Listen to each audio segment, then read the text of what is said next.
What's going on? Welcome back. Welcome back to another episode of Off the Schneid, Season 3, Episode 1. Exciting times. Exciting times. We've got a sub goal. So the 12-hour live stream idea is back if we get to 1,000 subscribers before the NFL draft. So lots of time. This is the first episode. We'll be streaming every few days as we always do and having fun with it like always. So hit that subscribe button if you're new to the channel. Hit the like button if you don't mind. We'll strap in, grab a beer. We're going to be ripping drafts from now until end of September or end of August, beginning of September. So let's do it. What's up with the chat? Money ain't a thing. Is that Dr. B Harris? Who is that? What was your name before? You changed your name recently. OTS never cut candidate. My best while stream watching. Appreciate that, man. Appreciate that. I know I'm going head to head with the Toxic Tower boys, so it's probably going to be a light one today, but hopefully people are watching it back. Jeff T, that's right. Appreciate you, man. Appreciate that. 12-hour live stream with no bathroom breaks. Now, I think I had like 3 or 4 bathroom breaks. We'll see. We got to get there. That's 300 plus subs by then. So fingers crossed. Tell your friends, tell your grandma. What's up, Candy Man? Fantasy Football Garage pumping out content these days, golf and football. So you got to appreciate that. Couple things just off the top that I want to get into. The Bill Belichick thing today is fucking madness, absolute madness. I think the guys, whoever it was that either didn't vote, I think the voters that didn't vote at all, it's almost worse if you ask me. Like, what else do you have to do? That's your only job, right? So I don't know what happened there or how that happened, but that's absolute nonsense. Absolutely a first round Hall of Famer, first ballot Hall of Famer. Putt Daddy, what's up, man? Appreciate you. Just nonsense. And then they need to expose the guys that didn't vote for Belichick. That is ridiculous. So that off the top. Again, they have a responsibility. These guys have a responsibility to do what's right for the Hall, to do what's right for football, and don't let your personal bullshit feelings get in the way of doing what's right. So, there's that. Then the other stuff I wanted to get into was just the coaching conversations, hirings, firings, that sort of a thing. So the Steelers situation made sense, though he didn't get fired. Mike Tomlin steps down. The one that didn't make any sense to me is the Sean McDermott firing, because then you essentially just handcuff yourself into hiring Joe Brady, which is fine, I guess. But then what changes? Like, if you're going to make changes, make wholesale changes. Don't pussyfoot around, fire your head coach who's been extremely successful. Because what changes? The defense gets a little bit worse potentially. The defense was good and better. They played above their pay grade, that defense, in my opinion. And that was because of Sean McDermott. It wasn't because of the defensive coordinator that was there, right? Because Sean McDermott was the defensive guy. He elevated players, he knew talent, all that kind of stuff. So it doesn't make sense to fire McDermott. And then again, you just essentially handcuffed yourself into making Joe Brady your head coach. And is he ready? I don't necessarily think he's ready to be a head coach in the NFL. Was he getting interviews? I guess he would have been getting interviews, sure. But I wouldn't hire Joe Brady as my head coach right now, to be honest with you. And again, they just kind of handcuffed themselves into gifting him and giving him the job. So, okay, cool. We'll see what happens with the Bills, but I agree with this. Like, unless they dramatically, and we'll get to that in a second, because they actually can't particularly change that roster. So unless they change that roster, the wide receiver room especially, they're going to be the same team. Where's the difference? Except they're going to be potentially and most likely a little bit worse on defense. So good luck to the Buffalo Bills. Pagula is an old angry man. Yeah, I think that's it. He made that decision off emotion, which is never what you should be doing as an owner. Sorry, aren't as young as attractive as Jordan. I remember when Joe Brady was fired before he played, as OC in Carolina when he was the offensive coordinator, but he wasn't actually the offensive coordinator at LSU. He was entitled the offensive coordinator, but he wasn't the play caller at LSU with Burrow, right? With Joe Burrow and all these other wide receiver studs. Don't need to get into it, but he wasn't the offensive coordinator other than title at LSU. Then he gets hired into Carolina. Doesn't even make it the full year with what's his name who's at Nebraska now, Matt Rule, right? Fired him after the first. Then people said he'd never coach again in the NFL, which I kind of saw and agreed with. And then he gets hired in Buffalo for God knows why, which again is just like an absolute gift of a job. And of course he's going to do well enough. He's got Josh Allen, James Cook. He's got Josh Allen. So of course he's going to be at least somewhat successful. And here we are. So I don't know if this is going to work out. If I'm being honest with you, for the Buffalo Bills, I really don't think it will. So we'll see. The next one that's similar to the Buffalo Bills situation is the Cleveland Browns. So Haslam, the owner of the Browns, is basically telling every head coaching candidate that comes in that Jim Schwartz is going to be your defensive coordinator, right? Which is fine because Jim Schwartz is a very, very good defensive coordinator. I think he should be a head coach in the NFL regardless. But again, what message are you sending Jim Schwartz when you could just hand him the job and be your head coach? And he can still call the defense. He can still be the defensive coordinator, much like Sean McDermott. So what the fuck are we doing, Cleveland? Like, just more evidence of Cleveland not being a serious, franchise.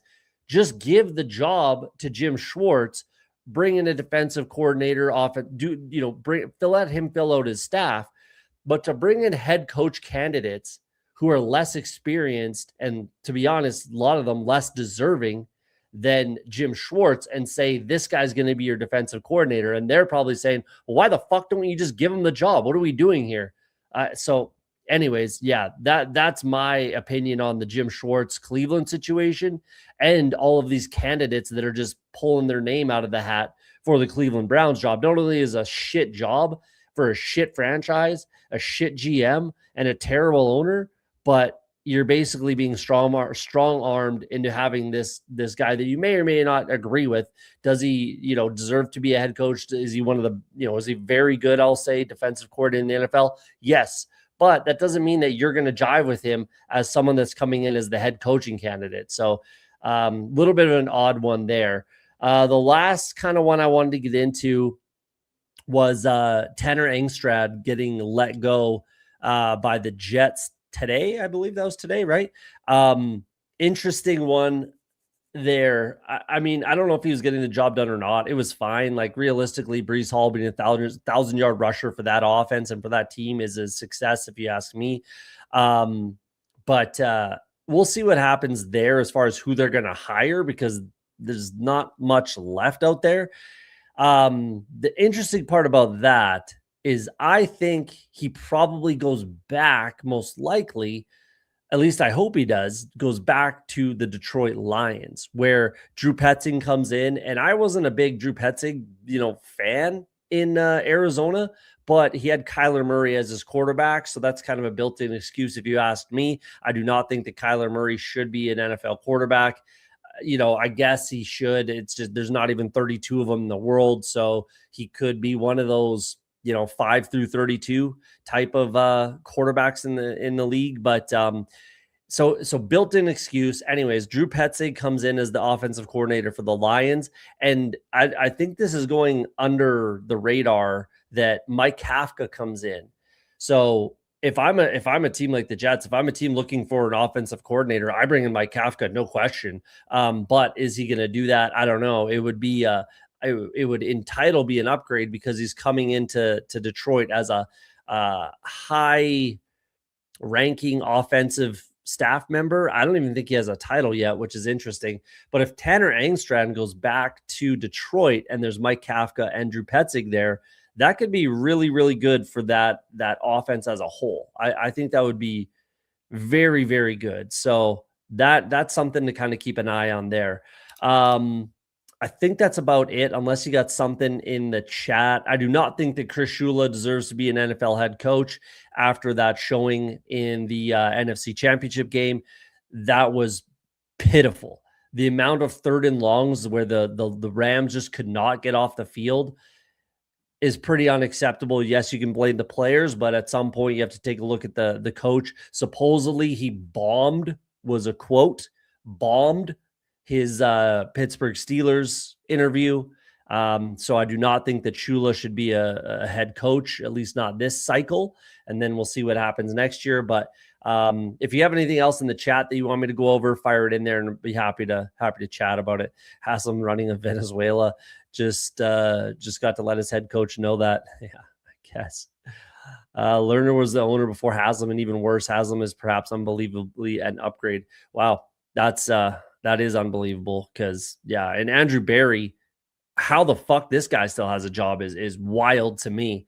Wild. I do not understand that one. But that Deshaun Watson debacle gets anybody fired. I don't know how Andrew Berry continues to have a GM role in the NFL, but here we are. All right, let's get into kind of the meat and potatoes before we start drafting. This will be relatively quick because I do want to get drafting. That's what we're kind of here for, but we're going to zoom in on this. We're just going to go through a few cut or trade candidates and some salary cap situations for some of these teams. So we'll start with the Bills. And here we see right off the hop, they're in kind of cap hell a little bit. They're going to have to make some moves just to get under the cap. I don't think that this number includes the whatever it's going to be, 15 to 20%, raise in the cap. The cap is going to go up every single year. We know that. There's all the money in the world in the NFL. So how much is it going to go up? What's it going to settle at? I don't know. So they realistically, they will be under the cap, but they need to upgrade this team. They need to, we'll get there. It's actually not that bad. It's actually not that bad this year, but they need to upgrade this team. They really do. So they have to create some cap somewhere. And where's that going to be? I mean, I don't really know. They don't really have anybody like the easy, guys you'd want to look at, like Josh Palmer, but they're not going to cut him for 6.4 and save 5.3. They're not going to, pay half his salary to not play for this team. So he's probably still on the team. Realistically, Teron Johnson, but he's one of your better defensive players. Curtis Samuel, that should free up almost $8 million. He's gone almost 100%. So that should help. Plus whatever goes up, the cap goes up by, they should be able to get like a player somewhere. Other than that, it's pretty light. Like, there's really no one else that you can cut and actually, get some money. 2.5 for Ty Johnson, but I know they like them. It probably doesn't happen there. Larry Ogunjobi, they can cut a bunch of these lesser guys and free up a few $1 million. But Curtis Samuel is going to be the one who's gone 100%. Let's move on to the Dolphins. So the Dolphins are obviously an interesting one. We'll zoom in here because we're going to chat about this one a little bit. Jeff Hafley comes in. You have to think that they're going to look to sign Malik Willis, right? We have to think that that's on the table. But how do they do it? They're $30 million in the hole. And realistically with Tua, can they even trade him? They can trade Tua. They can definitely trade him, but who's going to take that on? Hard to say. Teams might just dare them to cut him. If they can trade him, that's obviously a huge win. They're going to do it. If they can get out from Tua in a trade, they're going to do it, no question. Even to cut him post June 1, they pay $11 million. Like, doesn't mean they still won't do that. $99 million, $99 million. That's insane. Pre-June 1, they have to pay this regardless, but they can kick the can down the road and cut them post June 1 and then only lose that $11 million. Either way, they're paying that 99 regardless. But realistically, it's in a trade and that's it. The real money here is Tyreek. He's gone 100%. They'll probably designate it post June 1 to get that $35 million in cap space this year, which gets them under the cap. Plus, again, the cap goes up. That should get them a little bit of space. Maybe Minka's gone, save them $15.5 million. Who else do we got here? Probably not Brewer. Probably not Ingold. Maybe Jason Sanders, 4.25. He's a good kicker, but I don't know if he's really worth that when you're a bad team. Yeah, that's about it, realistically. So Tyreek Hill is going to be a free agent. That's a cut candidate, trade candidate. Well, Tua is a trade candidate. Tyreek is a cut candidate. I don't think anybody's going to trade for him. Why would you? Just let him hit the open market, right? And then pay him what you see fit. That's my prediction as far as the Dolphins are concerned. If you can't trade Tua, they still might cut him. But it's not going to free up cap space. It's still going to cost them. It's not going to help them out as far as cap relief is concerned. But Tyreek will get them there at least under the cap, and then we'll take it from there.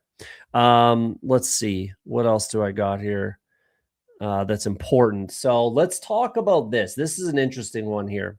I went through every team and kind of tracked down who I think could get cut that might be. This isn't super likely. I'll start it with that. I don't think this is super likely. Let's check up with the chat quickly. Tua and Dolphins are similar in that they will eat a portion of salary to move those players. Probably. If again, who's trading for Tua? Who's going to, again, just let them cut him and pay what you see fit, right? And then you might be able, you would absolutely be able to get him for $40 million cheaper. I don't know, like millions and millions. He would take like a minimum, essentially a 1-year deal, $10 million, maybe less, right? There's no way anyone's going to trade for him. So do they cut him or not? Is kind of what it boils down to. Do they eat the salary or not? That's what it boils down to with Tua. And I think they probably do. Tua is such a mistake to pay him the big bucks, but I guess what choice did they have? That's the same thing with the Cardinals. And I disagree with doing both, but I mean, it sucks as a GM. You're damned if you do, damned if you don't, kind of a thing. But as an owner, I would say, listen, I'm not, maybe whoever drafted him, whoever paid him, that's fine. Maybe they lose their job, but the next guy that comes in, it's like, hey, I'm not judging you off of that quarterback, Tua, Kyler, right? It's not your mistake. Do what you can. It's up to the general manager, coming in to figure out the cap, past that point. Dolphins and Cardinals, I meant to say, yeah, there you go. Yeah, Cardinals and Dolphins, exactly, with Kyler. I agree with that 100%. So I don't think this happens, though, with the Patriots. I just wanted to touch on it. It's not outside the realm of kind of possibility. Because they have a lot of cap space. They have $31 million free right now. Plus, again, the cap goes up. And I'm not going to say Stephon Diggs, though that would be, an extra $20 million. I don't think they cut him. He does a lot as far as leadership is concerned, and he's the 1,000-yard receiver this year, so I do not think that they cut him. But I guess you could say he's kind of on the table, but that's not who I'm getting at. Who I'm getting at is Hunter Henry. $9.25 million they could free up. They lose 2.5, but he's in the last year of his deal. I think the more likely scenario is that they restructure, resign his deal is the more likely scenario, but it's not outside the realm of possibility that they let him go. But again, the much more likely scenario is they redo his deal and they get some cap relief there. Kick it down the road. They're in win now, so they can change their focus as far as their cap is concerned. So that's just one guy I wanted to touch on. Mac Hollins. Where'd he go? Mac Hollins could definitely be on the chopping block. I don't think 4.4, it's cheap, but I mean, do you really need Mac Hollins whatsoever? I think Kyle Williams takes a step forward next year.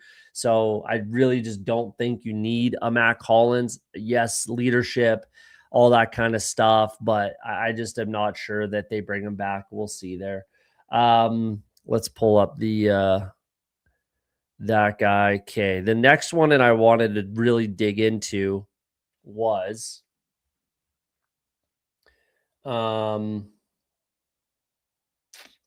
yeah, realistically, none of these teams have much to really talk about too much as far as cut candidates. But the Texans are here. This is one I wanted to get into. This is much more likely that this happens than the Hunter Henry deal. So I could see them cut Hunter and sign Njoku, but restructure sounds right. Njoku will start somewhere next year. Yeah, I mean the obvious is the Atlanta Falcons, and then the Miami Dolphins and the Eagles all need tight ends. So Pitts, Isaiah Likely, Njoku, Chikakonkwo is a free agent as well. But going back to the Texans here, I think this is very live to happen. Again, they're 14 million over the cap right now. Again, it's going to go up enough that they will be out of cap hell. They'll be fine. But again, they need to improve this team. I think it makes a lot of sense. Dalton Schultz, in the last year of his deal, they could save $11.5 million. I know, and we all know that they like Cade Stover quite a bit. CJ Stroud's former college teammate. I think that makes a lot of sense to move on from Dalton Schultz. He had a really good year, yes, but in a similar way that the transition happened from Jason Witten to Dalton Schultz, I think that sort of thing can happen. Or, sorry, even with Dalton Schultz to Jake Ferguson. Let's look at that as an example more than Schultz and Witten. Let's go Schultz to Jason Witten, or sorry, Schultz to Jake Ferguson with the Cowboys, right? Schultz was good with the Cowboys, had a good season. Jake Ferguson was coming up. They liked him. They made the transition. Same sort of thing I think can happen here with the Texans. Schultz had a very good season, right? They can save some money. That's a player, of a quality player right there. Maybe a running back that they could absolutely use. Maybe some offensive line help, which they absolutely can use, right? Whereas you can have Cade Stover step in, you lose $4.5 million, but you gain 11.5 that you can use on that offensive line. So that, I think, is fairly likely. So if we are stacking Texans, which I don't know, maybe late stacks. I'm sure not a lot of people are, but if you are stacking Texans, Dalton Schultz might not be your outlet. And we might, Cade Stover could be on the menu as far as a 20th round draft pick, when we're looking at tight ends. So that's one that I think is quite likely. But we'll see how that shakes out. The next one I wanted to talk about is a kind of a big one. It is the Indianapolis Colts, the next team. So the Colts have a decision to make, and it's with not only with Alec Pierce, obviously, who's a UFA. Makes sense. Free agents is going to change a lot. Yeah, I definitely agree. There's those 4 tight end free agents that, and I'm sure there's a couple more, but those 4 are kind of the top 4. But we'll see how that shakes out. And they probably cut him before free agency anyways, if that is going to happen, whether they make it, they designated a June 1st or not. P.S. Like if we're talking about cap stuff and releasing players, they don't actually have to release the player after June 1. They can release them whenever the hell they want and designate it as a June 1. So it's doesn't mean that they have to wait until after June 1st. So the Colts, cap space 26, I'll call it $27 million. They have a little bit of space. The cap will go up. The decision that they have to make, again, is with Alec Pierce. This team obviously needs help. They need more than just, the Daniel Jones contract that's inevitably incoming, most likely, unless they can swing a trade. And that's something I want to talk about, is some quarterback trade options after all of this. We'll get there at the end. But they have to sign a quarterback, whether that's, Daniel Jones, or they sign and trade and sign, that sort of thing. They have to bring in a quarterback. So that's a good chunk of this money, right? Alec Pierce. Do they want Alec Pierce? I think the decision will come down to, because I tweeted a few weeks ago what I think the Alec Pierce contract will look like. It's T. Higgins. I think the T. Higgins contract is exactly what Alec Pierce could get, should get, and deserves. And that's what I would sign him to. Gun to my head, I think Alec Pierce could be a better receiver than T. Higgins. He's more available, that's for damn sure. Just as big, faster. I like Alec Pierce a lot. I think he's super underrated.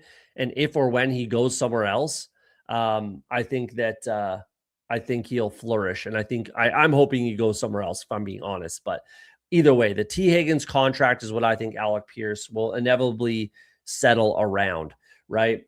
So I think they might have to make a decision, the Colts, and that's between Alec Pierce and Michael Pittman Jr.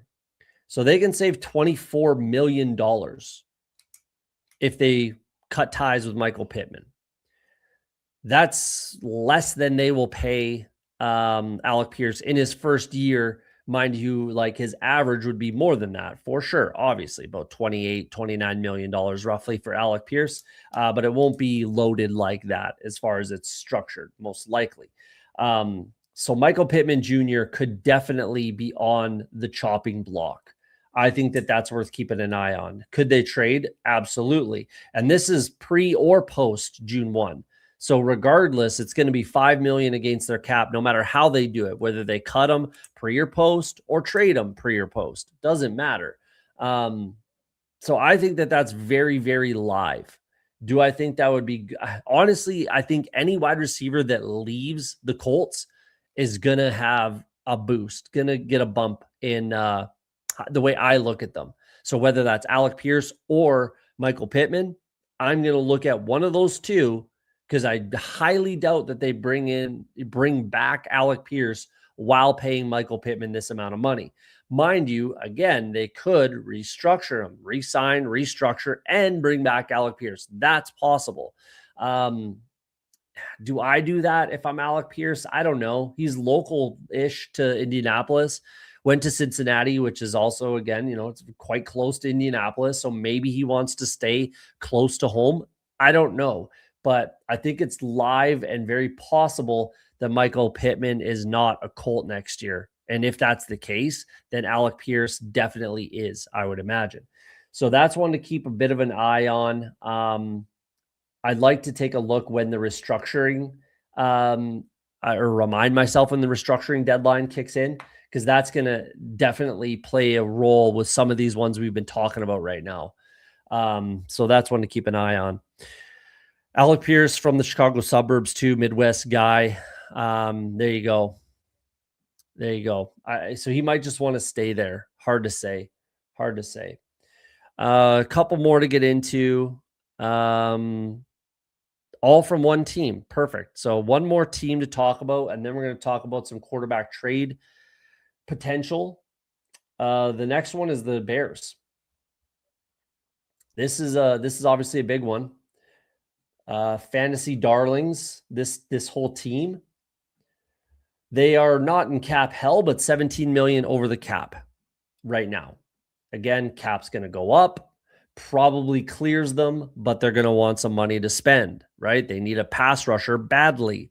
They have a draft coming up, obviously, but they need some pass rusher help, potentially some offensive line, and some other help on the defensive side of the football. So, and potentially, which we'll get into, running back. So what I think they have to make a decision between at the very least, mark my words, at the very least, one of these three players will not be a Chicago Bear next year. Mark my words, one of these three. Who are the three? DJ Moore, which I think might be the most likely, but they can only trade DJ Moore. So he's right at the top. So if they cut him pre-June 1, they're eating $7 million almost in cap. Cut him post, that's $1 million back. Not very likely. The only way they can get rid of him is by trading him, and preferably post-June 1, right? This team's in a win now, obviously, right? So that's most likely the designation is a post-June 1 trade if they can trade him, which I think It's possible. I think it's possible that they could trade DJ Moore. That's really realistically the only way out of this contract. It's the only way it makes sense. It's not like a quarterback with like Tua where they could just cut him and eat that salary. I think if it's this situation with DJ Moore, the only way they're getting rid of him, I do not think that the Bears cut DJ Moore. I do not think they release him. If they do, I'll be shocked and whatever. It is what it is. But if they trade him, that's entirely on the table. That's their way out of this thing. The second player that of three, that one of these three won't be on this team, is going to be Cole Kmet. I think he has 2 years left on his deal, I believe. Did I write it down? I didn't, but Poles didn't draft him. Ryan Poles did not draft Cole Kmet, right? They did just draft Colston Loveland. They need a little bit of cap space, and I think it makes sense. So again, post June 1, they saved $10 million. That's a nice player right there. They still get 8.4. So regardless, if it's me, I probably don't kick it down the road and just eat it all and cut him pre-June 1. If it's me, as far as Cole Kmet, that could be on the table. He's also, again, a trade candidate. So pre-June 1 and post-June 1, it's the same numbers as his cut numbers. So, he could get released. He could get traded. I think Cole Kmet is probably the most likely of the three players that we're talking about here, unless it's a trade for DJ Moore. But Cole Kmet is probably the most likely player of these three that will not be a Chicago Bear next year. The last one that I think is on the table, and a lot of people, and I know Fantasy Football Garage, if you're still watching, I know you like this guy, but DeAndre Swift. DeAndre Swift could be on the chopping block here. So again, pre or post June 1, cut, release, it's the same amount of money. So again, this is a good job by Ryan Poles to structure these contracts this way. It's almost $7.5 million, and they eat 1.3. So they can free up some space. It all depends on how Ben Johnson really feels about DeAndre Swift. Obviously, they drafted and brought in and had some success with Kyle Monangai. He did very well for this team, right? So coming into the draft season, we're going to know, and it won't be until the draft is over, unfortunately, while we're drafting big boards. But if they draft like an Emmett Johnson and they have Kyle Monangai, like that's not a good sign, obviously, for DeAndre Swift. Same sort of thing. He could be traded. Yeah, it's very possible. It's not exceptionally likely that we see something like that happen as far as running backs getting moved, but it's possible. So the most likely, like I said, is Cole Kmet is the most likely to not be on this team. But I think DeAndre Swift and DJ Moore are both very live to not be a Chicago Bear. But again, mark my words, one of those three will not be a Chicago Bear. The last thing I wanted to talk about before we get drafting, let's go to ourlads.com. We'll just go like this. A couple trade candidates that teams may or may not be very incentivized. I guess if the price is right, then they'll move them. But there's a few candidates out there that are backup quarterbacks right now that if you believe in, and I think that there's some teams, if it's me and I'm the Colts, I make a trade for one of these guys, and I'll tell you who it is in a second that I would do it for. And then I sign him to a contract and I give him my starting quarterback job. Obviously Tua is on that list as well, right? But that's not who we're going to talk about. Who's the first one we want to get into? Let's go with the Eagles, and it's Tanner McKee. So he didn't have a very good showing in his little audition at the end of the year, but he's on the list. Not necessarily a guy that I would put at the top for sure, actually, but he's on the list of, a potential trade candidate. How incentivized are these teams to trade these players? That's going to be the decision maker for whether or not they trade them. So Tanner McKee is one of those guys. Who else do we want to get into here?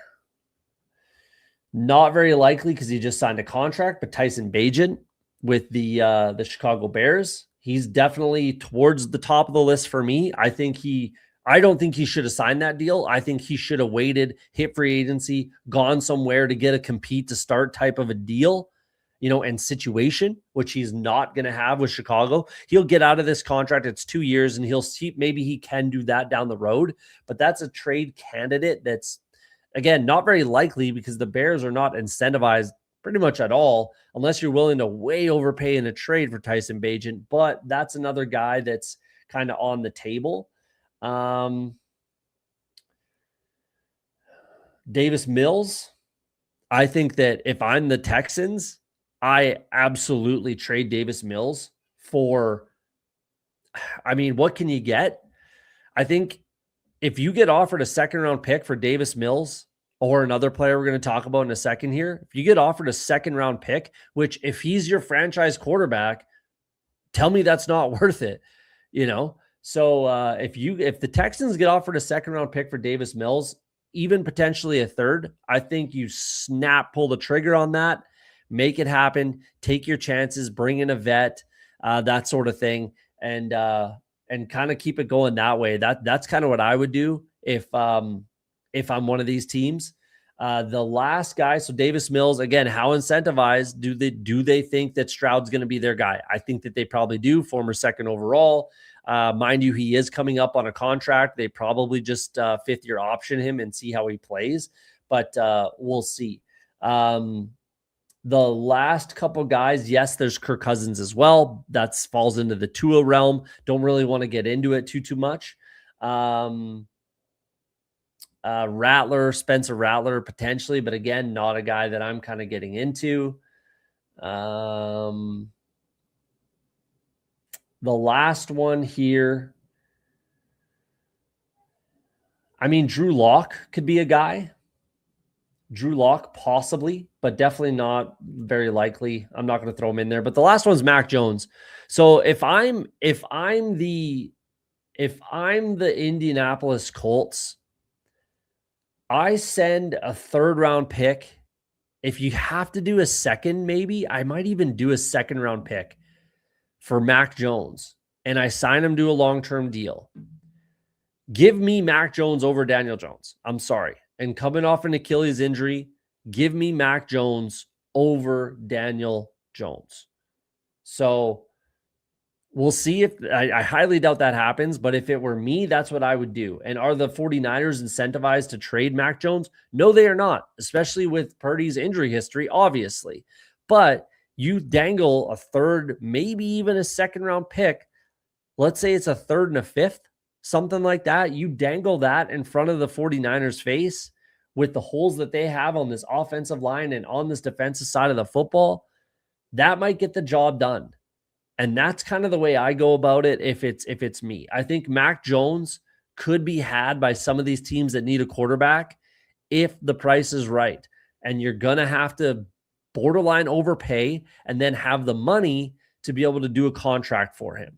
Like, it doesn't make sense to make that trade if you're going to give him a 2-year, $45 million contract. It doesn't necessarily make sense. You have to believe that he's going to be your guy. And that landing spot for me is the Indianapolis Colts. We'll see if that shakes down like that.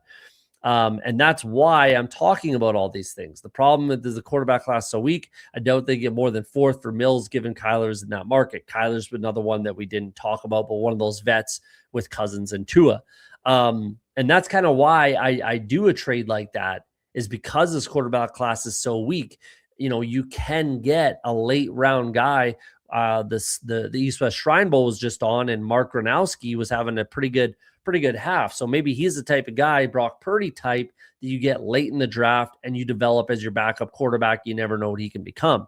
But yeah, fourth, I think, again, they probably don't do it for a fourth, because why would you? You have to overpay for Mac Jones, Davis Mills, Tyson Bagent. Those three guys, you're going to have to overpay, and you're going to have to believe that he's your guy. Who's the most likely in that situation? I would say Mac Jones, number 1, Davis Mills, number 2, Tyson Bagent, number 3. I'm looking at the younger guys, not the Kylers or the Tuas and the Kirks of the world, where they've had multiple contracts to be the guy for their original teams, and they are obviously not Kirk. Kirk is actually in a different category than Kyler and Tua, But for Kyler and Tua, they're not. They've proven that they're not a franchise quarterback. I think. I mean, Tua bit more than Kyler, if I'm being honest with you. But Kyler and Tua, similar boat. So I would rather take a chance on a guy like Mac Jones, who succeeded in multiple stops, 3 stops with 3 different head coaches with 3 different offenses. He's had quite a bit of success. Give me Mac Jones, please. He is a starting quarterback in the NFL.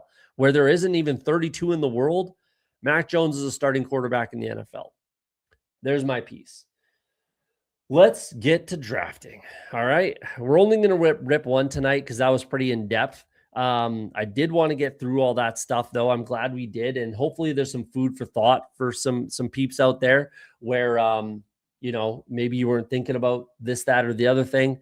And maybe it's something worth thinking about heading into draft season when you're stacking these players or these teams. So let's get right into a big board. That's what we came to draft, 20-second clock.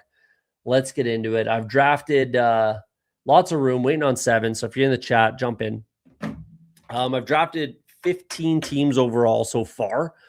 Did one during lunch today and forgot about it and ended up with players I would never draft. I mean, structurally, it actually turned out okay, except for my quarterback room, which was garbage. But yeah, it was, I really liked my team too. So realistically, let's say 14 and a half teams I drafted, but Candyman's doing an albatross. So if you're doing some golf drafting, jump in with the Candyman over there. We're going to do a big board and talk about some of these rookies. Hopefully you tuned into the stream with PPR Tyler about a week ago, roughly a couple days ago. I can't remember now. Where we talked through some rookie rankings. We'll get back into that. I still have a ton of tape to watch on a lot of these wide receivers, especially wide receivers, really where I'm kind of behind on my tape. And then I'm going to update my rankings, and we'll talk about that in a week or two. Is when we'll get back into that stuff. So who do we got? We've got MLB Syndicate in here. We've got Chaz Michelson, the certified ball knower, up in here. We got Little Miss Brady. What's up, man? Legio, Paul Southworth. What's up, man? Jumping in at the bringing up the turn. Appreciate you coming in. This should be a good one. P Punch. Not sure if he watches the show, but good drafter. And Mondor, I know the name. Don't know if he's watching the show either, but I definitely know the name. We got some goat horns over here, so could be a good drafter, maybe not. One badgeless up in here. We're top 4, which is good because I haven't been able to get out of the friggin' 8 or 9. I've been drafting 8 or 9 almost every fucking draft room, which is really pissing me off because it's the worst, spot in the draft, as far as positioning in my opinion. So I'm happy to be 4 because I can get one of these guys, and it's most likely going to be Gibbs, I'd imagine. But I don't really mind. I think I have 2 Jamar Chase shares. Other than that, it's all, CeeDee Lamb, Jonathan Taylor, Amon-Ra. Yeah. So I'm happy to get one of these guys. Bijan goes 2. That must be fun. And I'll take either Chase or Gibbs. I don't particularly care. Though I do think just through the first 15 and where the ADPs are at, I do think that running back is a priority early. I think it should be a priority early. Gibbs goes, so we'll take Jamar Chase. I think that running back should be a priority fairly early. There's a couple spots right now, rounds 3 and rounds, I think 5, round 3 and round 5, where there's pockets that I really, really like. And we'll get in there in a second. But we got P Punch in here. There he is. Yeah. Solid drafter. Didn't know you're a fan of the show. Appreciate you coming in, man. Thoughts on super late round RBs like Adam Randall, Jamari Taylor, Hemby, Jam Miller, Mike Washington, anyone pop? For me, none of them realistically. I might get there down the road, but I really personally have a hard time. I would have a hard time clicking any of those names. Adam Randall could be a bit of a lottery ticket. I think he could give you a lot of Derrick Henry type of stuff, but he catches the ball. Except for watching tape on him, he was tackled by the first tackler almost every single time. It was kind of pitiful considering his size. He's new to the position, so that might hurt him being able to get on the field. Jamari Taylor, I comped him to Kyle Monangai. So bigger body guy, small though, like short, thick, and just the way he runs. And his story is really good. He's got a really good story. He was a walk-on at a HBCU at NC Central, walked on, then transferred over to Virginia. It's a good story. Hemby, I haven't watched yet, but it looked like he was outplayed by Kalen Black to me. I have to watch the tape on both those guys. Jam Miller, I don't think there's anything there with Jamari and Miller. Mike Washington might be the only guy that I would even, particularly think about drafting.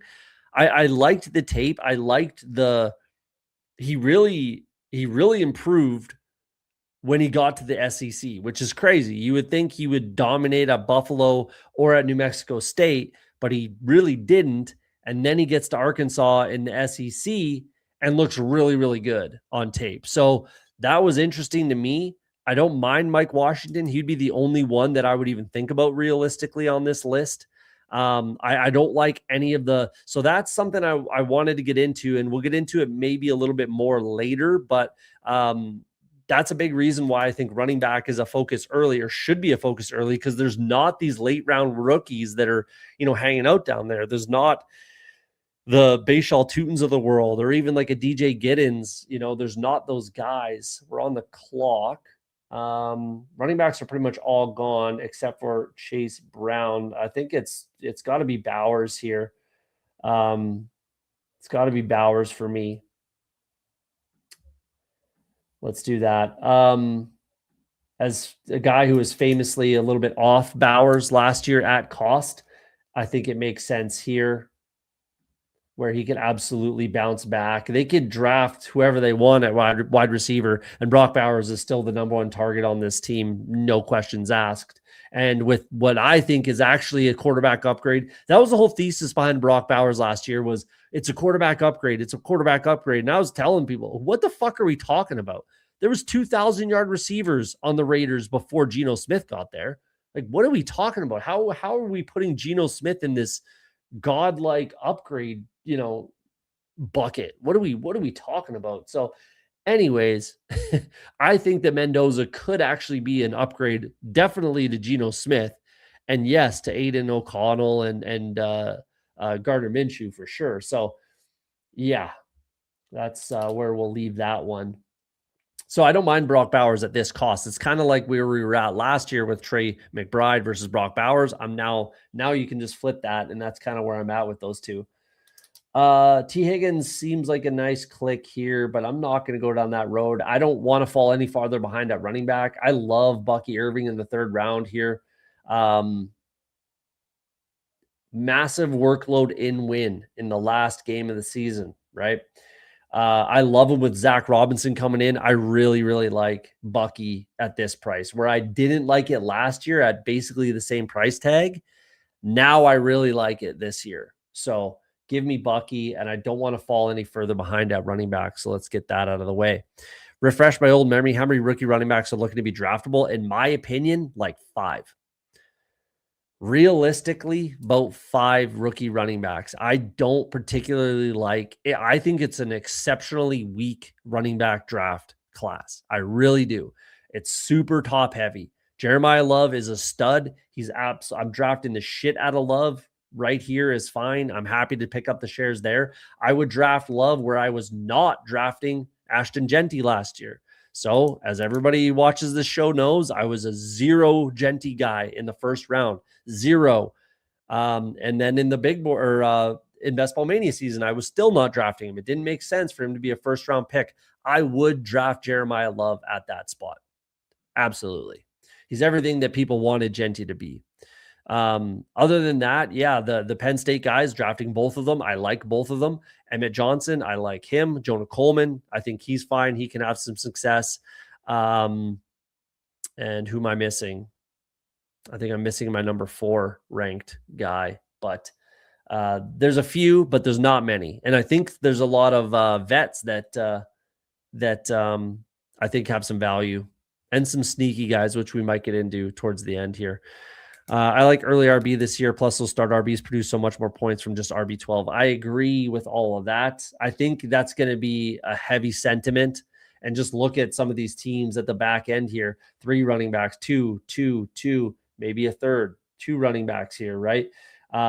It's pretty rare. This guy's starting. That's a good start by MLB Syndicate. Don't get me wrong. But starting without a running back, he's going to have to catch up, and it might be hard to do. 3 running backs, 2, right? I think it's going to be a common theme for the rest of the big board and as we move into the Best Ball Mania season. So, yeah, I agree with that. Would you rather a second-year back like Neal, Etienne, Ollie Gordon, or Giddens? Yes, absolutely. Absolutely. I'd rather all of those guys over any of those rookies. Maybe not Mike Washington. It's close.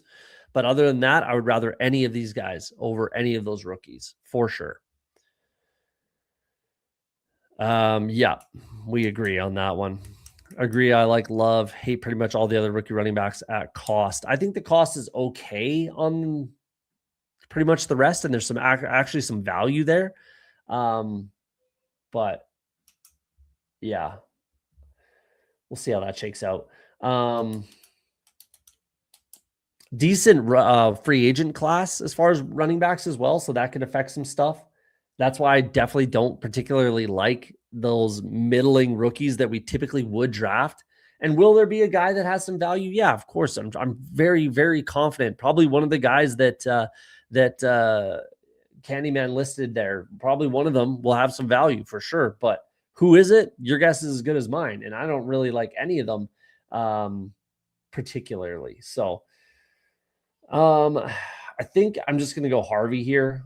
I actually think Harvey might have more value than Henderson or Scadaboo. It's close, but I think Harvey's got a lot of value, catches a lot of balls, could take a bit of a step forward in the second year. If J.K. Dobbins comes back to the Broncos, I don't give a shit. I really don't care about always injured J.K. Dobbins. I'm never drafting J.K. Dobbins, so take that for what it's worth. I don't care if he comes back to the Broncos at all. Where are we? Right here. Sue me, but I have James Cook as my RB3. I think his ADP will probably fall, but the 49ers are already talking about reducing CMC's workload. Concerning, I'm probably not drafting CMC, and I was very high on him last year. Very high on CMC last year, and I don't think I'll be drafting him at all, to be honest. He might be off my list. I like James Cook. Yeah, I like James Cook for sure. Is he my RB3? Robinson Gibbs for sure. I have Taylor there, and then probably, Cook. Probably. I might have Love higher than most, even. Hampton, not saying Love at 3, that's for sure, but I'll have him higher than most likely. Where are we here? I like Igbuka. I'm trying to just gobble up as much Mekhi Lemon. He's just my guy in this class. He's my wide receiver 1 in this class, and it's really not particularly close. I have him above Tate. It would be Igbuka or Lemon for me here, but let's take the unknown with Mekhi Lemon. And I think, if Jordan Tyson is going at 43, Mekhi Lemon at 52 is an absolute steal, in my opinion. So there you go. I think the concern with James Cook is the amount of carries and touches he had this year. I think that's the concern on his frame.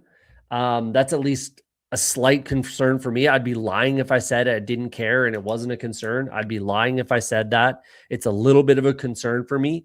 Is it going to stop me from drafting James Cook? No. Is it going to stop me from having 30% James Cook? Yes. Will I have 10 to 15? Probably is where I'd like to be. Yeah. So we'll see. But I think that's the concern with James Cook potentially. It shouldn't be any changes with the offense. Like Brady being the head coach there now shouldn't be a concern as far as the offense, as far as James Cook's usage. So there you go. Didn't Scotty Scheffler and didn't take around team is dead. Yeah, pretty much. Pretty much. Scotty's the best golfer in the world. It's not even close. So honestly, I have James Cook as RB3 as well, not ranking him. They're just taking at ADP, but he had some of the highest ceiling in 2025. Don't disagree with any of that, but it's just like the offensive line for the Bills versus the offensive line for the Colts. And as far as workload, honestly, JT has a higher workload most likely than James Cook, if I'm being honest. Like, how often was Ray Davis and or Ty Johnson on the field for the Bills, whereas anyone else on the field for the Colts? So for me, and just frame, Jonathan Taylor is a big body guy. Big body, can take the pounding, can take those touches, whereas I'm not so sure James Cook can. So we'll see. I mean, I'm not gonna. I have JT then James Cook as my 4. You know, you could make a case for HN, but there's obviously some question marks there as far as the OC and the coaching staff. And then there's guys like Hampton and Love that could be in that conversation as well. But for me, it would be Bijan, Gibbs, JT, Cook. I hate to say it, but probably Jeremiah Love as my RB5, man. If I'm being honest, I fucking love Jeremiah Love. He's just he's good. I love Love. Love. Love CMC, but I might not have a single share this year, sadly. Yeah, I don't think I'll be drafting CMC at all. There's just too much concern there. Where there's all these other backs that we just talked about, like CMC just sandwiched James Cook and Jonathan Taylor in this draft. So give me both of those guys above McCaffrey. If I, could I regret that? Of course I could. Of course. We'll see. But I don't think I will. Let's just go Joe Burrow, pair him up with Chase. Might as well. There's nothing really I love here that I need to get. So let's just get it out of the way. Go Joe Burrow. HN is sneaky good. If the Dolphins improve and score more, he'll flirt with being top 3. Yeah, absolutely. That's why it's like it could be HN over James Cook for me. It's just still a little murky. So I'm not gonna say that right now. But it's a little bit. It's possible. It's very possible that I would have it ranked that way. We don't have enough information to complete our rankings right now, realistically, to complete them. I just gave you my loose right this second top 5. But that could be somewhat fluid. I think Javonte is a pretty reasonable click right here. Do I just take another quarterback though? Let's take Jaden. Let's have some fun with this a little bit. Let's take Jaden Daniels. Yeah, 3rd round pick last year, 7th round, I think is fine for him. Absolutely. If Love goes to KC, he'll be a 1st round pick at BBM. Don't see a scenario where his ADP falls, even if he lands on the Saints. Agree with all of that. If he goes to the Chiefs, he's a top in this. If we're looking at this exact 1st round, if he goes to the Chiefs, he's 100% a 1st round pick. Give me Love over McCaffrey. Well, I'm not drafting McCaffrey realistically, so yeah, that'll be the case. But if he goes to the Chiefs, he's right here, 10th through 12th. Might even move up from there, if I'm being honest. And that's very, very live for him to go to the Chiefs. I have Cook ranked ahead of JT because I project Bill's offense to be better than JT's production. Did tail off at the end of the year. Yeah, but the quarterback situation was the concern there with JT, obviously. So if they can smooth it out, maybe bring in Mac Jones or get Daniel Jones back healthy, then give me JT for sure. So still, that's where I'm at. The offensive line for the Bills concerns me. And they don't have money to spend. So you can get better in the draft. Yeah, but it's tougher. I love Love. Love, love. We could literally have a scenario where three of the next best rookie running backs after Love are going after pick 150 at the moment. I agree with that. Absolutely agree with that. Absolutely agree with that. Jonah Coleman I like, but I'm not so sure he's that guy. I'm not so sure he's RB2. I think I have him as RB5 or 6 on my current rankings. I could pull it up and tell you, but it's 5 or 6 for sure. So we'll see on that. Love to Saints or KC in every mock I've seen. Both teams have a big need at running back. Absolutely. And realistically, I think those are both fine landing spots. If they're either one, I'm happy and I'm drafting them where we just talked about. Honestly, even if it's the Saints, I think the Saints is a very, very fine landing spot with their offensive line, that head coach, and the quarterback situation now, settled with Olave. I think they could be more likely to draft a wide receiver like Lemon, maybe Tyson, maybe Carnell Tate, whatever. But I think it's fine. If it's the Saints, I'm just as happy with Jeremiah Love. All right.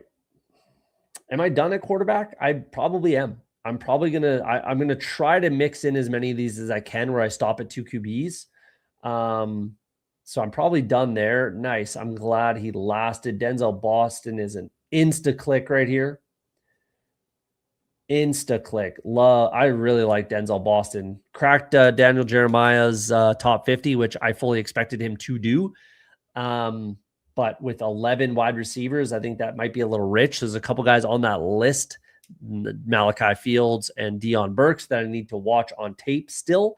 But I think Denzel Boston might be wide receiver 2 in this class, actually. Talking about it with PPR Tyler in the episode we did, like I said, about a week ago or a few days ago, I think I might have Denzel Boston as my number 2 wide receiver after Mekhi Lemon. So if I'm sitting here with my 1 and 2 wide receiver, as far as rookies are concerned, I like the way this team is shaping up. I actually really like this team. This is a fun squad.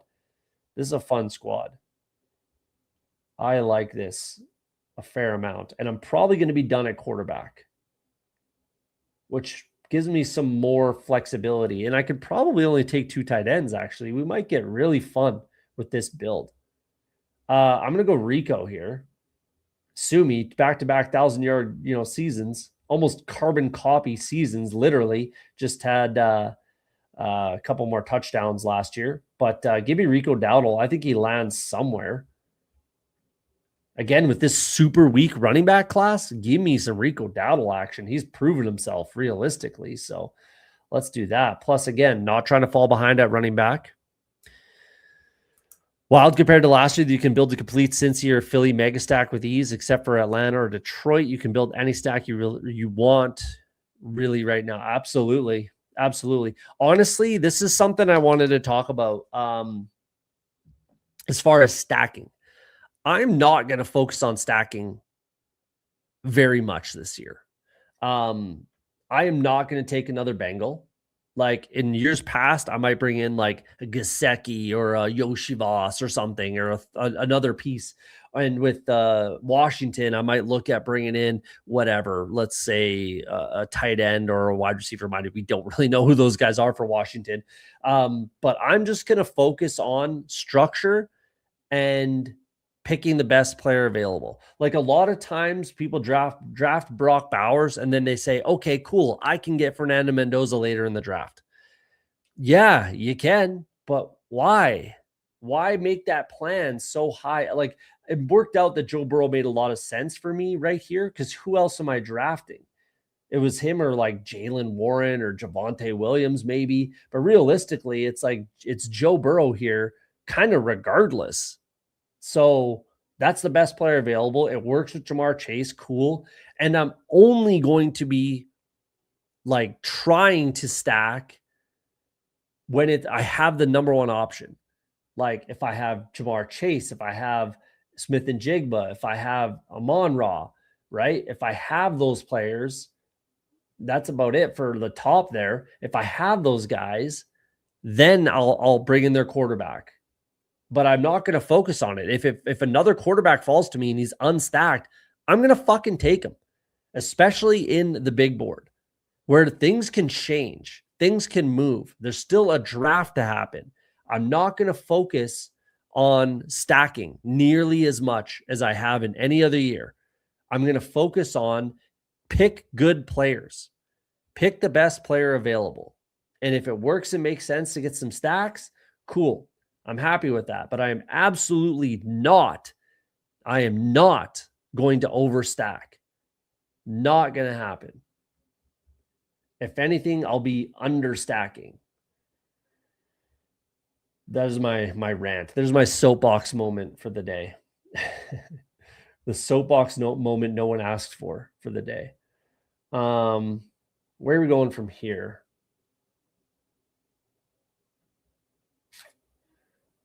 I like Juwan Jennings here.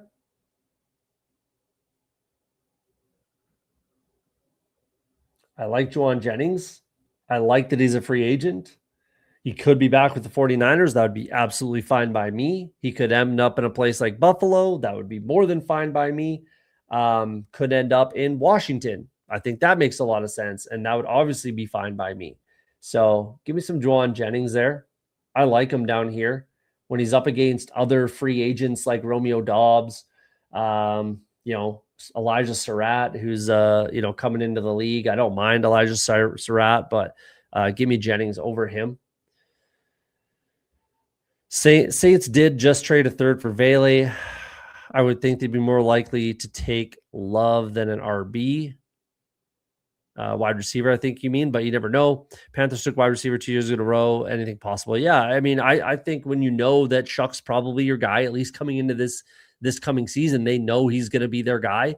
Then you get them all the weapons you can. The offensive line's in a good spot, so get them all the weapons you can and kind of take it from there. Do I need any of these wide receivers? Not particularly. I don't know if Zach Charbonnet is a very good click down here, if I'm being honest. I want to talk about the New England and the Denver receivers in a second, but I'm going to bring it up Emmett Johnson here. I like Emmett Johnson a lot. A lot. Very similar to, the Bucky Irvings and the RJ Harveys of the world. But I want to talk about New England and Denver. Let's address this, I guess. Yeah, it's definitely possible. I think you get him the weapons. Let's put a bow on this one. You get him as many weapons as you can, and you kind of take it from there. And Jeremiah is one of those weapons, so that's perfectly acceptable. But yeah, either way, we'll see what they do. They're always live to go with first round offensive line too, the Saints. But again, the Saints are. I'm more than happy if Jeremiah Love's a Saint. More than happy. I would hate the Giants and pit landing spots for any wide receiver. I think the Giants are fine. I think the Giants are fine with Jackson Dart and then Neighbors there. As long as Wandale doesn't come back. But I think the Giants are okay. But Pittsburgh, absolutely hate it. Yeah. BBM winner won with unstacked Purdy due to Kittle being out. I get it. Stack is not essential. Don't force it. Exactly. Just draft good players. Draft players that you think can pop off on any given week. Because we cannot project. we're January fucking 27th today, guys. Like the Super Bowl hasn't even happened. Last season isn't even over, and we're drafting for next season. And we're trying to stack. We're trying to set up these DFS type lineups for week 17. Like, yeah, that's where I'm at. JT, what's up, man? How's the dad life been? It's been great. He's closing in on 4 months. He's doing really well. Yeah, I'm loving it, man. Appreciate that. Appreciate you asking, man. Hope all is well for you as well. Dad of what? You got like 4 or 5 kids? Jeez, man, you're crazy. I'm not trying to be outnumbered over here. We might have another one, but we're capping it at 2. But appreciate you popping in, man. We got Who Hames in here. How you doing? Check out Who Hames' channel if you haven't, or if you don't. I'm sure most people in here have, but if you haven't, check out Who Hames' channel. He's streaming best ball as we speak. Well, not literally right now, but daily almost, I believe. So shout out Who Hames. let's get back into this. I do want to touch on the Patriots and the Broncos again, but we'll save that till these two picks happen here. So we're at a 2-4-4-1 right now. Love the complexion, we'll call it, of this team. I really like the way this team is kind of building out. We'll see what falls to me here.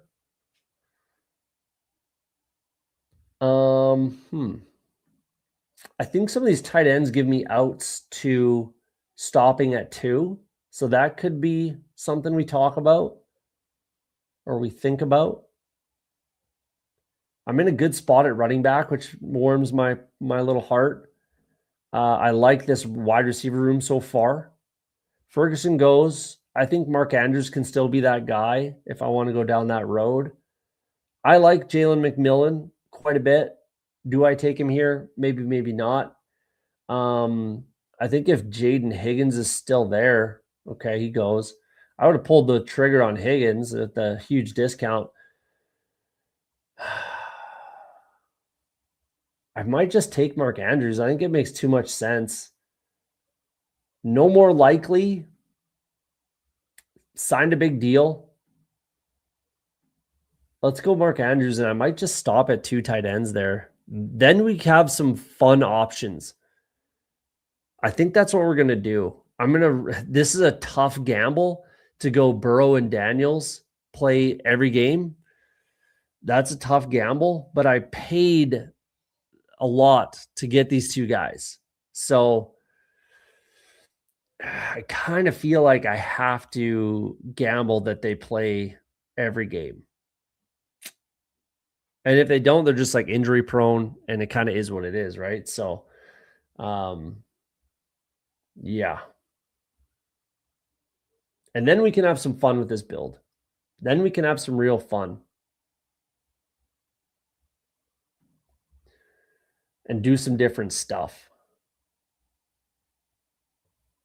And if that's the case, like if I'm going to have some fun and do some different stuff, then I am going to take a share of Tyreek Hill.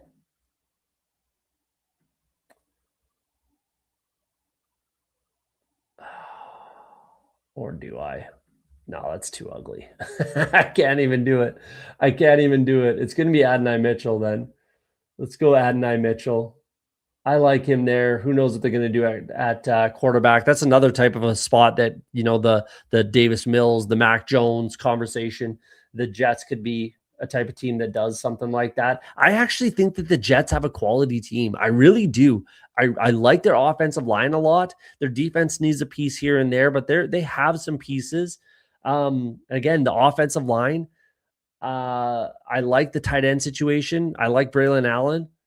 I like, obviously, Garrett Wilson, Adonai Mitchell, John Mechie.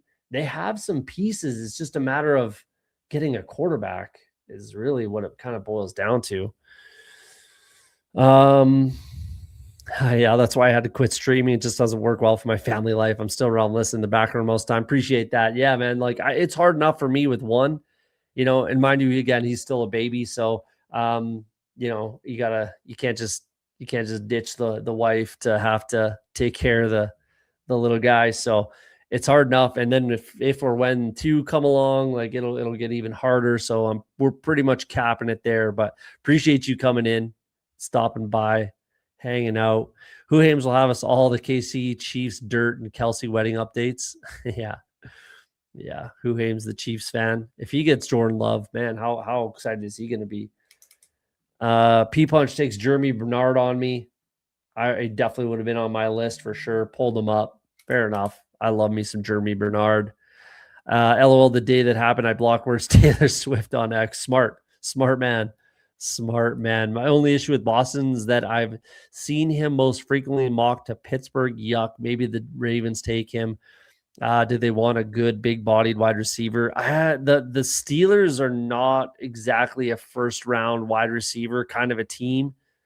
I would be very surprised if they did that, especially with DK. I think that they need a different type of wide receiver there than a DK, a David Boston when you have DK Metcalf especially with their quarterback situation. I'd be pretty surprised if they did. The Ravens, they could, yeah. The Ravens could, but that actually makes a lot of sense. I'd be actually fine with that. I'd be fine with the Ravens. Um, yeah, we'll see how it lands. I'm gonna bet on talent. And to me, he's the most talented kind of there. So I'll bet on that and kind of take it from there. Chris Bell, anyone that's drafting Chris Bell, I hope you all realize that he tore his ACL November 22nd. He's off my board for that reason. Not that he definitely would not be off my board if he didn't tear his ACL, but for that reason, he's off my board, unfortunately. It's most certainly going to be Nicholas Singleton here. That's not even a hesitation. Who else am I drafting that really you care about here? Singleton it is. Yeah, I'm liking this team. This is a fun team. Fun squad. Calvin Ridley could definitely be on the chopping block as well for Tennessee. I think he should be, and I think he probably will be. But yeah, I agree with this. The Boston to the Ravens, I'm fine with that. Yeah. Yeah, can't do it. Can't do it. I think Calvin Ridley probably is a free agent after this. I think this is pricey for Tank Dell. I love Tank Dell. I always have, but with these injuries, I was the biggest Tank Dell stan there ever was. I actually had a lot of in his rookie year. I was probably the highest Tank Dell drafter in the best ball area space. I was the first truther, no questions asked, and just with the injuries, I just can't do it. I just can't do it. It's Chimere DK here, no question. That's a insty click. Let's do that. Bring him in. Let's bring him in. We're in a good spot. I like this team. This is a fun team. It's a fun team. I'll take him after his ADP falls. He'd be in the Tate, Tyson, Lemon conversation if he didn't tear his ACL. Yeah. He's still projected to go second round, worth the last round pick sparingly. Yeah, I suppose. But again, yeah, once his ADP falls, if it falls to round 20, yeah, I'll take some Chris Bell for sure. And it very well could, with the Senior Bowl, the East-West Shrine, the Combine, all these things that pop up. And he's obviously not taking part in any of it. I think there's honestly people that don't know he tore his ACL. I think that's very, very, very true and live, that people just don't know he tore his ACL and they're drafting him thinking he's going to be this guy. Because there's a lot of AJ Brown in his game. Don't get me wrong. I like Chris Bell quite a bit. But wide receivers missing the entire, offseason program, trying to come in like in the middle of the season and be effective, it's difficult. But you're right. Like, if he's a last round pick, 18th to 20th round pick, I'll take a little bit of Chris Bell, but I'm not taking him where he's going here. And is he still on the board? I think he is still on the board. So, stream drafts are typically a little more informed, but I'm not taking Chris Bell at all right now. Unless I get him in the 20th round, then yeah, might take a shot on him.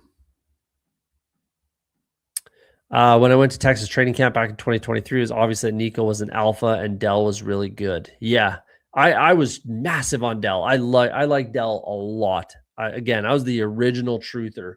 Really, really like Tank Dell. I had probably 15 to 20% in his rookie year, and that was like an 18th round pick in Best Ball Mania. And then he got hurt right before the fantasy playoffs, and it just murdered a whole bunch of my quality teams heading into the playoffs. It was a very sad day in the Woodman household. I just don't love a lot of this middlingness. Let's take Kyle Williams. I love him. You guys know how much I like Kyle Williams, and I think he could definitely take a step forward, even if Mac Hollins is still on the team. But I think Mac Hollins probably leaves, and Kyle Williams gets an opportunity to, expand on his role. So I like that. I didn't know he tore his ACL, and I loved his film. So happy I turned in.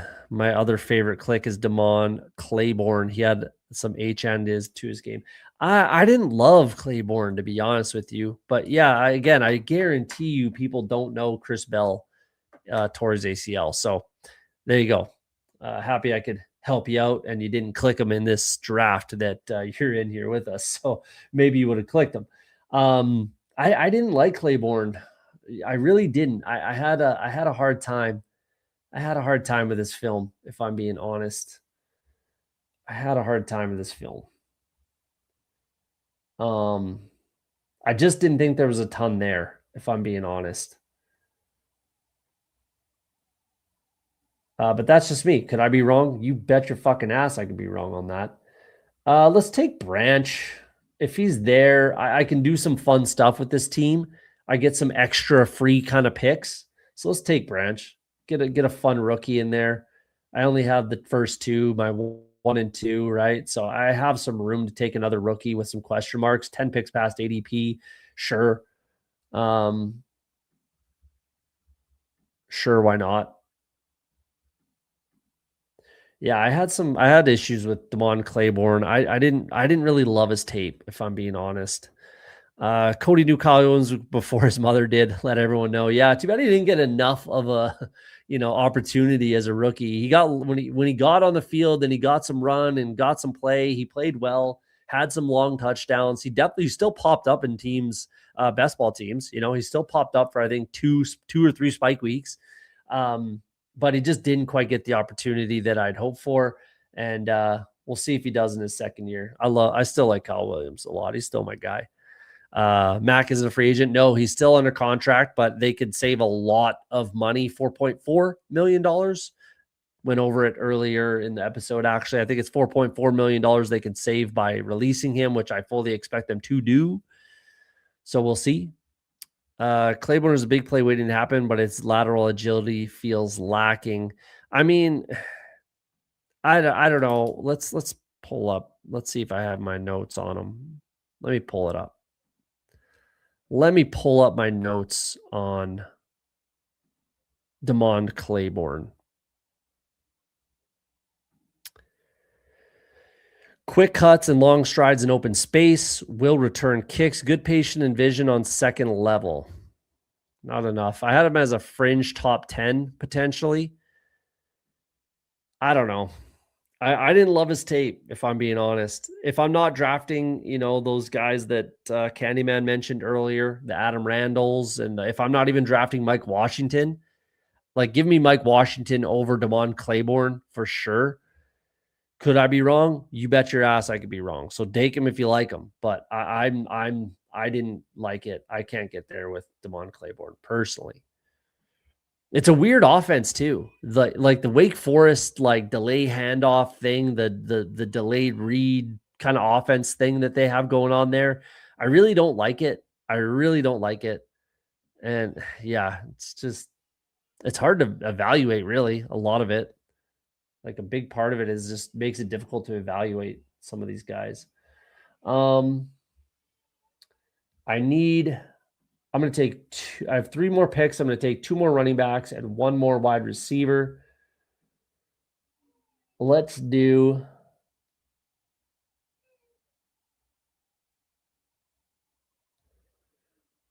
it's either Omar Cooper or Chris Brazel.